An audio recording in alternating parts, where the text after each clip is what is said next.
everyone. We need a name for everybody. Like the rebirthies. Yuck. The What you love, guys the will find is that I have the worst jokes and Rome just keeps me accountable. He's like, no, come better. But welcome back to the rebirth of life and love. You got Felicia here. You got Rome Rome. in the building, under weather, but we're here making it happen for Yes. our insert group name, whatever you want to go by. Let us know in the comments. Yes. So this is episode 5, and we are on the parent journey. If you haven't been listening, I advise you go back to episode 1 because what we're really trying to do is lay that foundation, let you guys get to know us. So when we hop into some other topics, you understand our perspective and you feel like you really know the two of us because for so long we have been Callie's parents, Romy's parents, for this new platform. And it's been a blessing. And it's definitely, turned us into better people. But we're more than that. And so I think it's very timely that we're talking about parenthood and just how we got here because rebirth, it's all about becoming and evolving. And we Born again. exactly trials, triumph, love, life. And for us, I feel like this stage, parenthood, has really evolved us the most. Like we are different people than we were before Callie, before Roman. And when you really hear about what we went through, the tests that we went through, you'll understand it to a whole different degree. Because I don't think we've ever dove into it like we're about to do right now. Yes, truly. When we remind you what happened in episode 1, the dating story, I told Felicia right away, it wasn't on date number 1, but maybe it was date number 3. Yeah. I said, I want a family and I want kids. And if that's not what you want, feel free to go explore. But that's what I'm looking for. And I put that out there like that because becoming a parent, weird as that sounds, becoming a parent and having my own family is something that I've wanted for a long time. Mm-hmm. And I knew that when the time was right to do it, that I wanted to take the opportunity to do it with this woman that I love, that I could see myself spending the rest of my life with. Fast forward, we've been married for 7 years now. Yeah. A newly 7 years because our anniversary just passed. And, we're doing all this talk about our parenthood journey. But tell me, again, let's quickly revisit this. When I told you at 23 years old, you were 23, I think I was 24 or close to it. I told you I want a family and I want kids. What was your thought and when was kind of like your timeline to become a parent? Ooh. So when you told me that, I loved it. I was like, okay, because you weren't saying you wanted it tomorrow or the next Nah. day. You were just saying, I want a family. And so I love that we align with that because I'm deeply rooted in my family and so are you. And so the fact that family was at the forefront for you, I was like, okay. And you wanted a family, but you wanted a wife. And you wanted that to come in a certain order. And so then you dive deeper for me. I knew I wanted kids, but I never grew up saying like, I want this big family and I want to be married. I just knew it would happen eventually, but I wasn't someone who like fantasized it and dreamt about it. But I loved kids. And so I knew that was going to be a part of my journey. But I was one of those individuals who was like, I want to be married by 25, kids before I'm 30. I want 3 of them. And God has a funny way of taking like what you think's gonna happen and saying, no, we're gonna do this in my time. Because that wasn't how it happened. And you still ain't getting 3. So ah, the Lord just spoke to me. He no. whispered in my ear. He said, "Neighbor, tell that girl she ain't getting another one." But for real though, I was just like, okay, I just thought timing was everything. And I had a timeline, and life has not gone on our time. And it has happened when it's supposed to happen. And I think that's so true for both of us on our parenthood journey. I think it's a perfect theme of when things present themselves to us, we had all the skills to be ready for it. But in that timing, that moment, we were just kind of thrown off like, whoa, this is a lot. And so Yeah, I wanted 3 kids. I wanted before 30. And what happened? We got married when we were 29 and 30, and then had our first kid at, I was 33. So the clock was ticking in that sense of, okay, maybe we might not have three, but I'm still working on Rome. But we're here. And, again, like she said, we got married at 29, 30. And the goal was to have kids right away. We knew we were up there. But like for so many people, I don't know why, but society tells us it's easy to have children. Society tells us, and maybe it's just like the parent scare tactic that they use when you're younger, when you're having the birds and the bees talk, but it's really not that easy to get somebody pregnant. And of course, I say that as somebody who is like, I have my own chronic illnesses. And granted, I really, during that whole process, like we had a few times where we were just like, oh, Felicia's period is late. Like maybe this is it. And every single time, like the period would come like a few days later, like a week later. Seriously. And it was just like, I feel like it happened 3 times off memory. It probably happened like 4 or 5. But yeah, like 3 or 4. 3 or 4. Where like Rome and I were talking, and we said we wanted to be newlyweds for a minute. And I think that's just a theme for us too. It's like we did our minute was like 6 months. We said we're gonna be newlyweds for like 6 months, then we go try. Yeah. And so when we started trying, like in my head, I was thinking, okay, we'll try around this date, 6 months from August. So, putting us at December, January, we start trying, and then I'll get pregnant within a few months. We're also trying to think, do we want to have Scorpio babies, Gemini babies? Yeah. No, it's not that easy. A few times, like Rome said, I was late. The moment we took that test, the next day my period started. And it started to hit us like, this is not going to be as easy as we thought. And I feel like that was our first test of bringing us together of, okay, how bad do we want to be parents?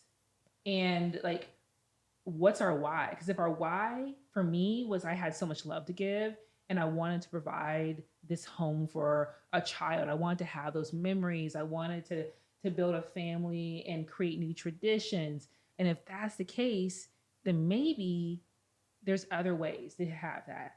Maybe there's adoption. Maybe there's, surrogates. There's all those other options that we started to talk about because we were feeling really defeated. And I love to hear about from your perspective, because with you having autoimmune disease, you felt like it was you. Like it was you were carrying that. It just didn't make sense because she's a professional athlete, and by every measure of health, like she's healthy. And it's just like, why is this not happening? And unfortunately, again, a lot of males go through this. As I get older and start having these conversations with friends and stuff like that, and it's just a lot of friends have trouble. And it's just like, it just is what it is. And so right away, I'm like, this has to be me. I'm sick all the time. I'm nauseous all the time. I'm fatigued all the time. I have a nasty hormonal imbalance. Like everything pointed to me. And so there was a lot of pressure to know. I even asked my acupuncturist, I'm like, yo, straight up, because he's one of the people that I would attribute to saving my life. And I was like, hey, we're trying to get pregnant. I'm not getting the job done. Like, what can you do? He was great and really, like, for one, giving me compliments, but like in confidence. But like, I don't know, confidence sounds wild, or compliment sounds wild, but confidence. I don't know if there's anything like he could have done at that moment. And again, like medically tested, I never like got sample tested or anything like that. But like, years in advance, I find out I have a cyst on my prostate. So maybe that could have been it. I don't know. But long story short, with that, I took everything personally. I suffered in silence. And then finally I opened up to Felicia and I was like, this is my fault. And truly like had so much pressure on myself to where like we had no choice but to be like, let's pause this for now. Right. Like, let's not do this anymore for now. And let's just see when it comes naturally. No, but it's for real though. And I feel like you've been having conversations with friends about this. And I wish that you had that support system back then to know that it wasn't you or that other people are going through the same thing. Because I feel like men don't talk about that. They don't talk about the struggle it is to get pregnant and how maybe it might be on them. But for us, we didn't know. You just were taking it so personal because of your health. But what we did was we took the pressure off in the sense of I wasn't timing my cycle and I wasn't timing all the things of like, okay, I'm the most fertile right now. We need to go, like, this is our window. No, we just put that to the side, live life, and said it will happen when it's supposed to happen. And I feel like that was our saving grace of, okay, we don't have to just think about this all the time. And so moving forward, of course, when we stopped thinking about it is when it happened. So Right. Rome and I had this trip for I'm his gonna say, cousin's birthday. do you want to tell them how we saved like $5,000 by getting pregnant? Yes. Ooh. So Rome had a cousin whose birthday was coming up, and it was in Dubai. And y'all, I love to travel. I've never been on an international trip. Rome, because of just health, You keep is not saying excited. you've never been on a, oh, at that point.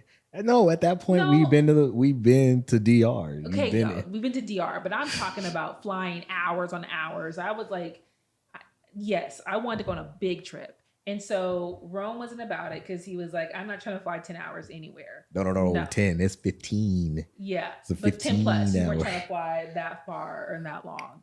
And so this was opportunity where it was like, they'll cover our stay. And we just had to get ourselves there. And we were like, come on. And we the were at a cousins were resort. like, this is going to be a good time. They know how to show out for something. So we were It was like, it was 30th birthday. Yeah. So it was like, it was big. And like Felicia said, we just had to get down there. Everything else was going to be covered. you can't say And no to we that. were just like, after we started doing research, we're just like, oh, okay.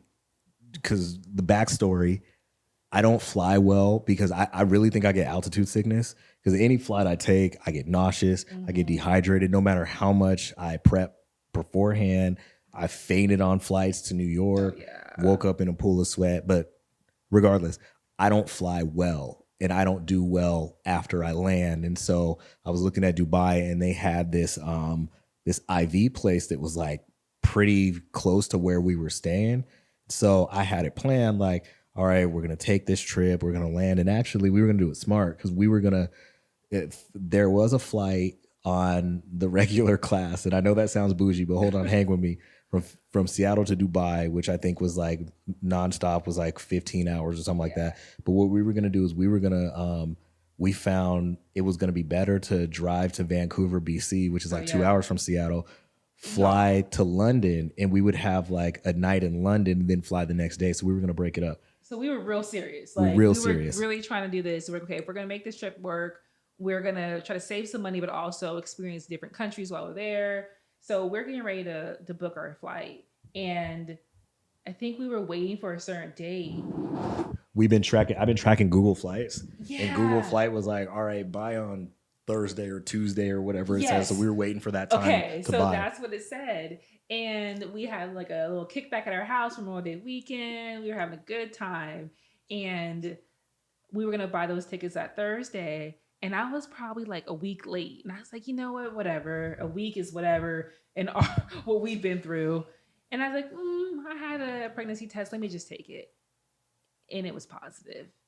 And I was like, we're just like, is this real right now? Like, of course it's real, but is this like, because again, with our luck, we both, I feel like, got so excited. And then the period would come and then we're just like, oh, man. Yeah, so we didn't know how to take that news, but we were like, let's take another one. So we had 2 positive, and I'm like, this is it. And so we had to call your cousin and say, hey, you're the first to know this, but we're not going to Dubai because the way it's lined up, I'm going to be like 8 months pregnant. And she's like, that is the best reason for a no that I've ever heard. So excited for you guys. So that started the journey of us trying and it not happening. And then the timing of all of it coming together. So you go through the pregnancy and it was smooth. You know, first pregnancy for me, I'm 32 at the time, and taking the test, glucose test came back. I'm fine. I'm working out. I'm having great energy. And the pregnancy was just going as perfect as it could have been for a new mom. I was tired, some swollen feet. Rome still owes me about 3 foot massages because he promised me one every trimester, and I got one. So, anyways, I digress on that one.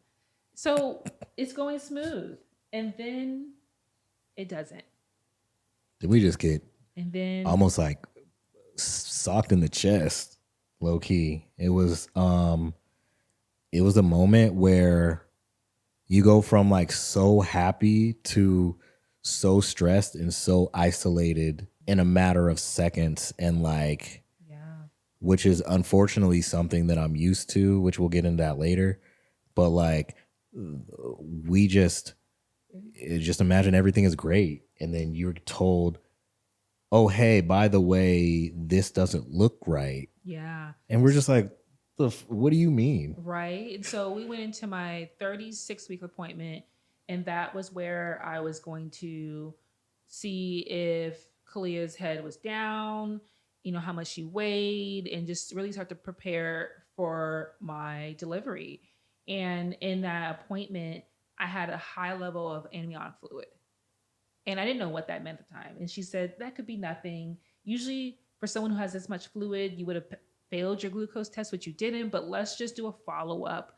And so this is around the holidays. This is like late December, and we do a follow up the next week. And that appointment really shifted our lives for the rest of our lives. I mean, it put us on a different trajectory that neither one of us felt prepared for, but we stepped up to the occasion, And so in that appointment, I had a ultrasound, and she's looking through images and saving different pictures, and she's kind of quiet, and she said that she would come back. I come back with the perneologist, the actual doctor will review these images, and she'll share our findings. Okay. Let me add this. And of course, like I told you before, I'm a reader of body language, and me reading this person's body language gave that there was something like seriously wrong. It wasn't like I'll get the doctor, it's probably a formality type thing. There was none of that. It was like stone cold, like, shoot, how do I break the news to these people? I was trying not to cuss. I can't. I got the boss talked to me, pulled me in the office, and told me I can't cuss anymore. So it's gonna sound unnatural. Yeah, well, and she was gone. I think for me, it hit when 5 minutes went by, 10 minutes went by, 15 minutes went by, literally 20 minutes went by before the doctor came back in. And this was at the end of the day too. Right. And when she came back in, she wanted to do the ultrasound all over again. And I just thought that was odd. Like, you just got the pictures. What do you see? And then this is like, for y'all who are new to the story, we're just going to tell it all. She asked, I had braids, and so for those who can't see who I am, I'm an African-American woman, and I had braids in, and braids are a protective hairstyle. She asked me, well, first she said, how's the pregnancy going? Have you been more tired than usual? And I said, no, I'm feeling fine. And then she goes, and is that all your hair? Is that hair yours? Yeah. That's what she said. No, she's like, is that all your hair? Is that hair yours? Whichever one. It threw me off. I was, excuse me? Oh, it's just beautiful. It's pretty. It was literally that moment where I was sitting over there like, really? Because again, to play it back, we're sitting in this room. It's tense. It's quiet. It's just me and Felicia in here. Then she comes in awkwardly, and we're just looking for answers. So that's all we're listening for is answers. And then she says that, and it was kind of like I know she didn't just say that, did she? Why? I don't think she said, no, I'm making that up. She didn't just ask you if that was your hair in braids. So it was a white doctor at a clinic on the east side. And it was a trigger for us. In that moment, I knew the appointment was not going to go in our favor. And I knew that she was very uncomfortable. And I looked over at Rome just for support. I mean, we both were looking at each other of, this is not feeling right. So she went back through the scan, and then she presented that, oh, this is so hard to talk about. Wow. Do you want me to tell it? Yeah, no. It's just, y'all, like, when you look in hindsight where we are today, I am so blessed for my daughter. And I wish I knew what I knew now in that moment, because she proceeded to tell me that she thought my daughter had spina bifida because there was a bump and a little fusion at her tailbone, that I need to have a C-section. She just went on and on.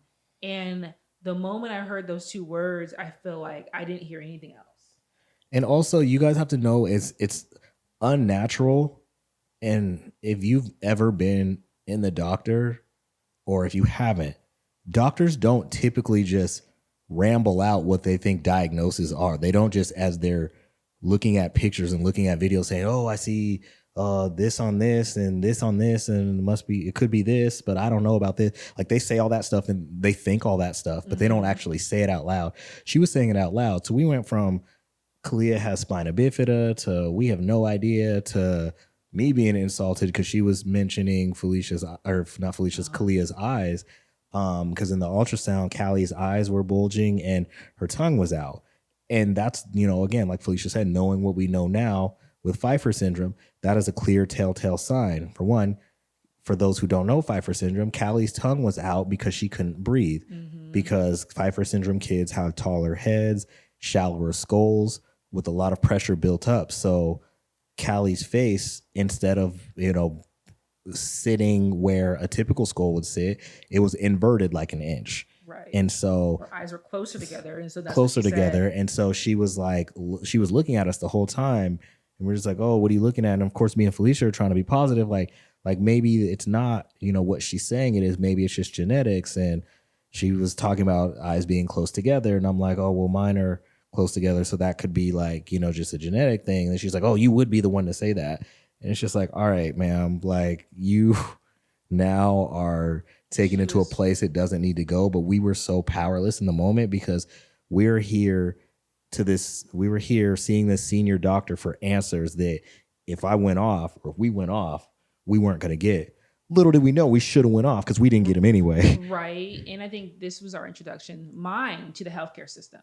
Rome had already been introduced through and burned. Yes. And that's why I'm scorned, and that's why I'm ready to raise hell on all of it. And I think that's kind of our personalities so much in this journey is Rome has been let me tell you, I've been misdiagnosed. Yes. I've been put on medicine I did not need that altered my whole entire body, that I don't have many things I don't have control of today because of a failure to diagnose. And I mean, tell me, you were put on prednisone. That's it.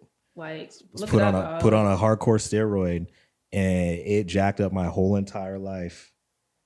Everything, hair fell out, eyesight went away, gained all this weight, joint pains, sleepless nights, hormonal imbalance, appetite imbalance. And real. We're getting so real. And that's just it. And so, like, I'm coming off of that to where I switch hospitals. And it's going to be relevant in a second, I promise. I switched hospitals to University of Washington. That's a medical hospital, a medical center, a research center. They specialize in a lot of this stuff. They saw my stuff and they're like, "No, you don't have this. You have something else that actually can't be treated with medicine." What, 10, 12 years later? 04 to 16, yeah. Like, come on now. Yeah. Like, yeah, so. And so that's what he's carrying with him. Like, I don't trust doctors. I don't believe them for face value. Like, we got to do our own research. We have to advocate for ourselves and for our daughter. And so, which is so much needed. And here I come from a place of, this is my first experience with the healthcare system, pregnancy. And I'm already hearing about Black women, the Black maternal health, like women not making out of delivery because doctors not trusting them and not believing when they're saying that they're feeling pain. And so I instantly went to that. I felt like, oh, wow, my journey just went from a healthy journey to now I'm high risk. And she said, you should probably get a second opinion. So we asked for all of the paperwork, all of the notes from her as we switched to University of Washington to get a second opinion. And in that process, when I'm looking through all the notes. There's one other moment. The OBGYN explained it to us before we got there. That was, I think, the pivotal change where can I tell it or do you want to tell it? Go ahead.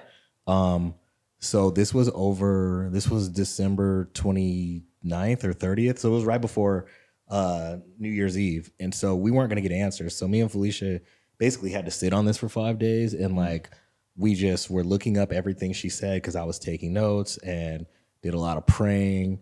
I'll get back to the praying thing in a second. But we finally get in to see her OBGYN. And we're just in the room. She walks in the room and literally was like, I just want to give you a hug, and went right over to Felicia and gave her a hug. Like said, like nothing else. We still don't know anything. She's not an emotional person, like not touchy-feely. So this threw me off and I instantly started crying. Yep. Because like you said, we were waiting for answers. And in that moment, I knew that all the hope we had of this might not be what this doctor thinks it is. I was like, it clearly is. And she started to say craniosynostosis, some other words and diagnoses that we were like, excuse me? Yeah. And she's like, she didn't tell you this, did she? And we're like, no. This is the first time I'm hearing this. Yep. So she went from thinking that she was educating us on something to realizing that she was telling us news for the very first time. And her face was, she was appalled. Like, I am so sorry. And I'm just thinking, what's going on now? Now you're saying words and things that I've never heard of. And we were going home to look up spina bifida. Now you're saying craniosynostosis. And she encouraged us to have a second opinion. And that is when we went through the process to get all the paperwork and switch to University of Washington. And during that, they printed out everything. And at the very end was this doctor's notes. And she starts to say, I believe this child has either Pfeiffer Syndrome, Cruzon, or Apert. They're cousins syndromes that I wasn't able to build a strong rapport with the family. So I did not want to break news that would put her in a certain place. And I'm just thinking, okay, now I'm seeing these words again for the first time. So when we go to UW and we go through the ultrasound, do everything again, they say, yes, we do see what your first doctor saw. We do believe 90% that she has Pfeiffer syndrome. And and then that's when it clicks for me. Because I read it, but I didn't really know what I was reading. And then it clicked for both of us of, she knew. This doctor knew what our daughter potentially had, and she did not share it with us. She did not. Which is unethical for a medical professional. Part of their job is to get the information and diagnose. And she failed us. And yes, I know in the comments, you all are going to say, get a lawyer. You guys should have done this and this and this. Trust me, we did. We tried and nothing came of it because we caught it early. Right. We talked to 3 different lawyers, and all of them, unfortunately, were saying that in order to move forward with a lawsuit, she would have had to pass away. There would have had to have been a serious medical concern. And so because we got the second opinion and we caught it, that there was nothing we could do. And so, but for us, we kept just harping on the point of, but what if? Like, we got the second opinion because we didn't feel comfortable with her. We didn't feel like she was telling us everything. We followed our gut. But what if we didn't do that? What if we didn't have the health insurance that allowed us to then go and get a second opinion? What if UW, a strong hospital, wasn't in our backyard? Like, what if? And so you will find that in our parenthood journey, we have become advocates. We are so passionate about the healthcare system, equity in it, and how we support other families who don't have the voice, who don't have the financial means to be able to advocate and to make change. Or even know that you can do that. That part. That truly, again, we're talking about our introduction into parenthood. And that truly shapes, if you all follow us today or don't follow us and go back and look at all of our content, just remember this story and you'll literally see everything that we just talked about, how it's showing up today. Right. And so they shared, yes, we think she has Pfeiffer syndrome. We are a specialty hospital. You will spend quite a bit of time at Seattle Children's. I didn't know what quite a bit of time meant at that time. And the next step they did was introduce us to a neonatal doctor, which is who would be in the NICU. So I'm realizing, okay, she's going to spend some time in the NICU as well. And they made it very clear. They said, we are not a hospital that gets great reviews on being super personable, but we tell you the truth. And that meant so much to us because we have felt that in the last 10 days that the truth had been held from us and we needed just the facts. Let us handle it and process it how we need to, but we need to feel prepared. And when we went home that night and having to make the calls to our family, oh, like I'm such an optimistic person, and that just took all my hope from me. And you could just hear in my voice. I called my parents, I called my brothers, I called my best friends. We called our village who has shown up for us today, and it was so hard because the doctor said, "Do not go home and Google this. Don't do it." And what did we do? We Googled it, and I know many of you guys have too, Pfeiffer Syndrome, and the pictures aren't pictures that make you feel like, oh, this is going to be a great experience. It makes you scared of the unknown. And Pfeiffer syndrome is not a syndrome that is by the book. Everyone has a different experience with it. Everyone has different abnormalities that happen from it. So we didn't really know what type and what level she would have it at, but we just knew that it was going to be a journey that was going to take us for a ride. And I know Rome wanted to talk about praying because we pray in general, but that night we went home, we got in the bed, and Rome put his hands over my belly. Yeah, and really we pray anyway, but like I just remember praying about, to give us strength and to give our baby strength and whatever it is that we didn't know that we needed to to protect her, to care for her, that the Lord equip us with that. And the most oddest thing happened. There was like, again, I don't say this lightly. There was almost like an energy transfer. Because like I said, like my hands are like this on Felicia, and Felicia's crying, I'm crying, I'm speaking these words. The words are just coming, going through me. Ooh, and I felt like literally this shift. And another thing too that's important, this doctor says spina bifida, but like Callie was a kicker. That's what she did when she was in the womb. She was a kicker. So like it didn't make sense that that's what she had, because typically the spina bifida kiddos are paralyzed from the waist down, I think. But Callie kicked a lot. And so again, this energy transfer happens, and then Callie started going berserk, kicking.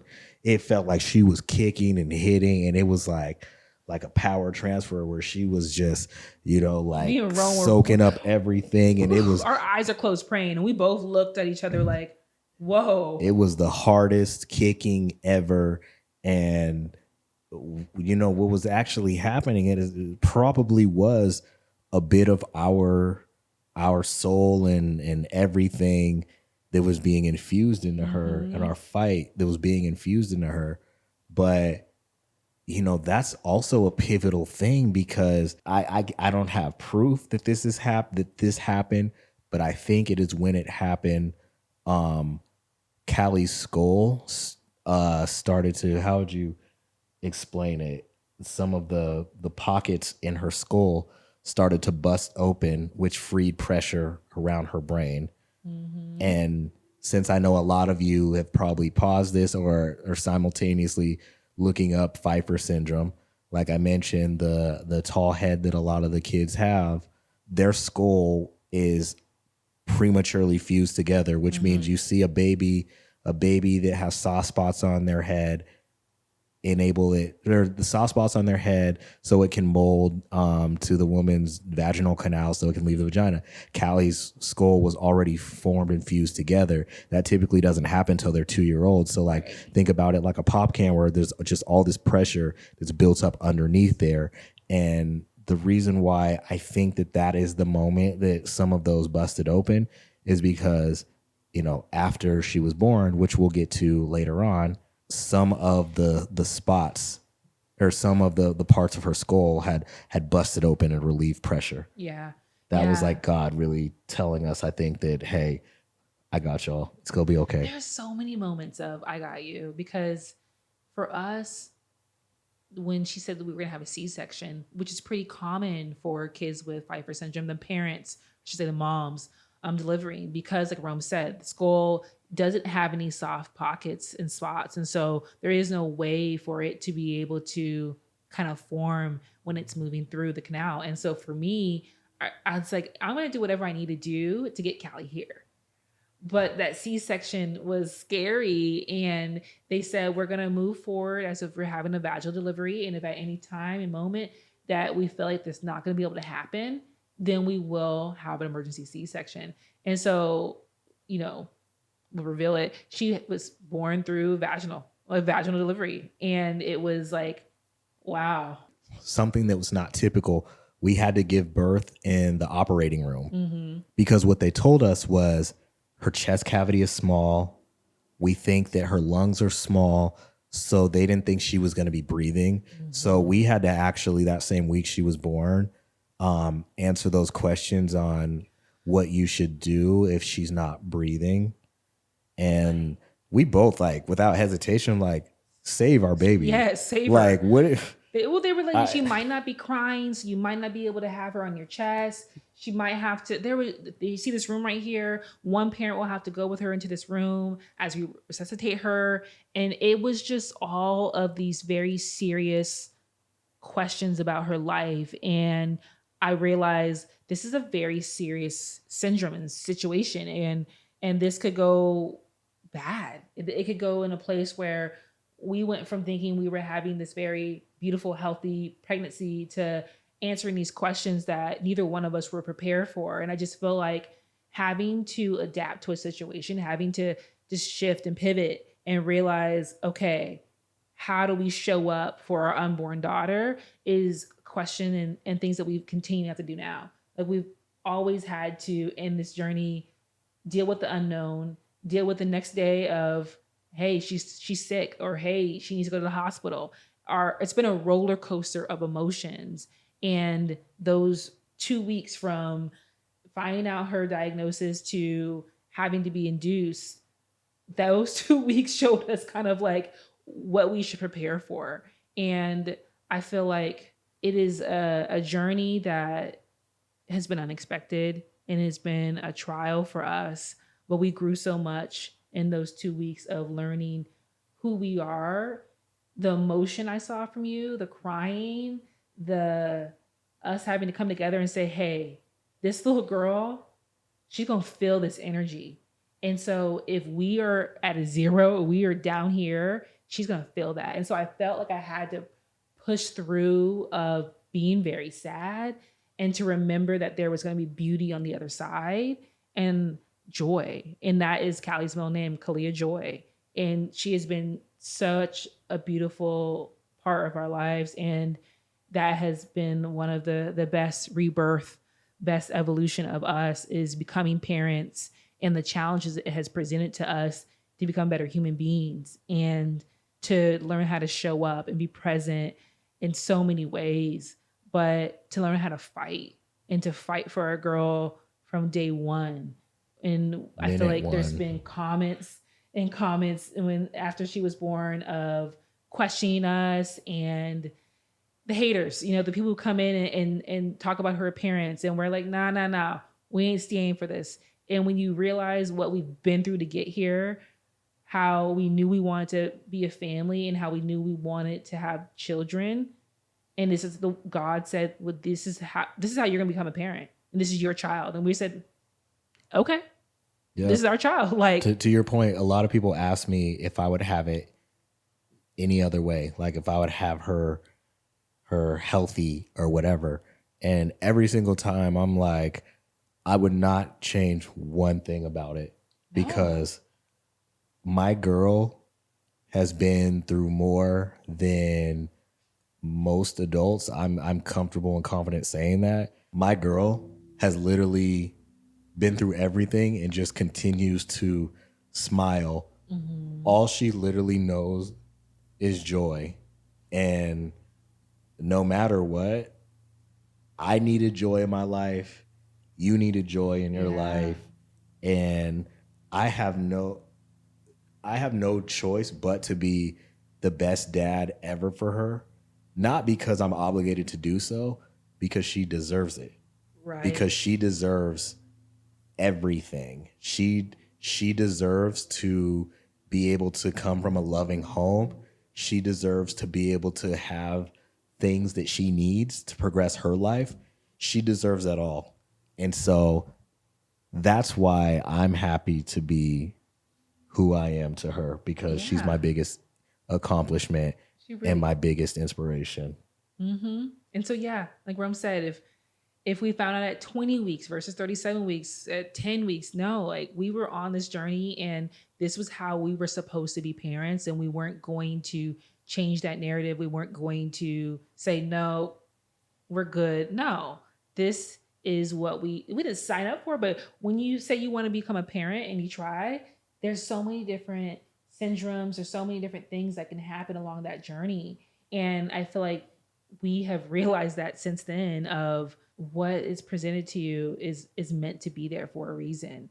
And what's for you is for you. Right. And the skills that we have, like the things we've been through before this, have been over time sculpting us and preparing us to be Callie's parents and now Roman's parent. I just asked you guys too, as you think about your journey to becoming parenthood, what is something that's challenged you? What is something that has made you realize that this journey that you're on has been beautiful? It's been, the purpose has... It's been worth it. Yeah. But with that said, that's episode 5. We got more coming at y'all with a part 2, which is all about the delivery. Yes. So stay tuned for that, and we'll catch y'all later.